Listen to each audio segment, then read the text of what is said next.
মধ্যপ্রাচ্যে চলমান যুদ্ধের টানটান উত্তেজনার মাঝে ইরানের আকাশে একটি মার্কিন যুদ্ধ বিমান ভূপাতিত হওয়ার খবর বেশ চাঞ্চল্য ছড়িয়েছে।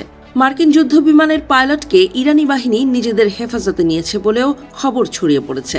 যদিও মার্কিন কর্তৃপক্ষের পক্ষ থেকে এখনও কোনো আনুষ্ঠানিক বিবৃতি পাওয়া যায়নি, তবে ঘটনা ইরান ও যুক্তরাষ্ট্রের মধ্যকার চলমান যুদ্ধ পরিস্থিতিকে আরও জটিল করে তুলেছে। ইরানের তাসনিম নিউজ এজেন্সি সহ বেশ কিছু গণমাধ্যম বলছে, দেশটির দক্ষিণাঞ্চলে আমেরিকার একটি F-15E যুদ্ধবিমান ভূপাতিত করেছে ইরানের শক্তিশালী বিশেষ বাহিনী ইসলামী বিপ্লবী গার্ড IRGC। দাবি করা হচ্ছে, যুদ্ধবিমানটি বিধ্বস্ত হওয়ার আগেই পাইলট প্যারাসুটের সাহায্যে নিরাপদে বেরিয়ে আসতে সক্ষম হয়েছেন। তবে তিনি ইরানি ভূখণ্ডের ভেতরেই অবতরণ করায় তাকে বন্দী করা হয়েছে বলে ধারণা করা হচ্ছে। সামাজিক যোগাযোগ মাধ্যমে বিধ্বস্ত বিমানের ইজেকশন সিটের কিছু ছবি ছড়িয়ে পড়েছে। বিধ্বস্ত হওয়া মার্কিন যুদ্ধবিমানে থাকা পাইলটের বর্তমান অবস্থা নিয়ে বিভিন্ন রকম তথ্য পাওয়া যাচ্ছে। কিছু সূত্র বলছে তিনি সরাসরি ইরানি বাহিনীর হাতে আটক হয়েছেন, আবার কিছু সূত্রের দাবি মার্কিন বাহিনী সীমান্তের কাছে একটি উদ্ধার অভিযান চালানোর চেষ্টা করছে, কারণ তাদের বিশ্বাস পাইলট এখনও জীবিত এবং আত্মগোপন করে আছেন। বিভিন্ন রকম তথ্য সামনে আসার বিষয়টি নিয়ে এক ধরনের ধোঁয়াশা তৈরি হয়েছে।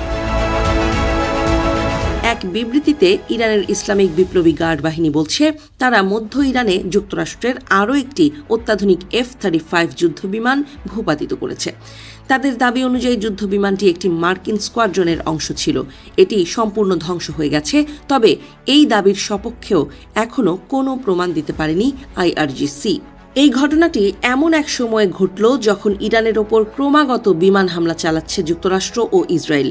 যদি একজন মার্কিন পাইলট বন্দী হওয়ার খবর সত্যি প্রমাণিত হয়, তাহলে তা যুদ্ধের গতি প্রকৃতি আমূল বদলে দিতে পারে। বিষয়টি ইরান ও যুক্তরাষ্ট্রের মধ্যে বড় ধরনের কূটনৈতিক পদক্ষেপের পথ প্রশস্ত করতে পারে। বিশ্ব এখন অধীর আগ্রহে পরিস্থিতির উপর নজর রাখছে। এদিকে মধ্যপ্রাচ্যে চলমান যুদ্ধের মধ্যেই কোনো ধরনের পূর্ব ঘোষণা ছাড়াই আকস্মিক সফরে সৌদি আরবে পৌঁছেছেন ইতালির প্রধানমন্ত্রী জর্জিয়া মেলোনি। তার এই ঝটিকা সফরে কাতার ও সংযুক্ত আরব আমিরাতের সঙ্গেও গুরুত্বপূর্ণ বৈঠকের পরিকল্পনা রয়েছে। গত 28 ফেব্রুয়ারি ইরান যুক্তরাষ্ট্র যুদ্ধ শুরু হওয়ার পর ইউরোপীয় ইউনিয়নের কোনো নেতার এটি সৌদি আরবে প্রথম সফর। ইতালির প্রধানমন্ত্রীর মধ্যপ্রাচ্য সফরের মূল উদ্দেশ্য হল ইরানের ক্রমাগত হামলার মুখে থাকা আরব মিত্র দেশগুলোর প্রতি সমর্থন জানানো। একই সঙ্গে ইতালির নিজস্ব জ্বালানি সরবরাহ নিশ্চিত করাও এই সফরের অন্যতম লক্ষ্য। কারণ বর্তমানে জ্বালানির ক্রমবর্ধমান দাম সামাল দিতে হিমশিম খাচ্ছে ইতালীয় সরকার। মধ্যপ্রাচ্যে মেলোনি 2 দিন অবস্থান করবেন বলে জানা গেছে।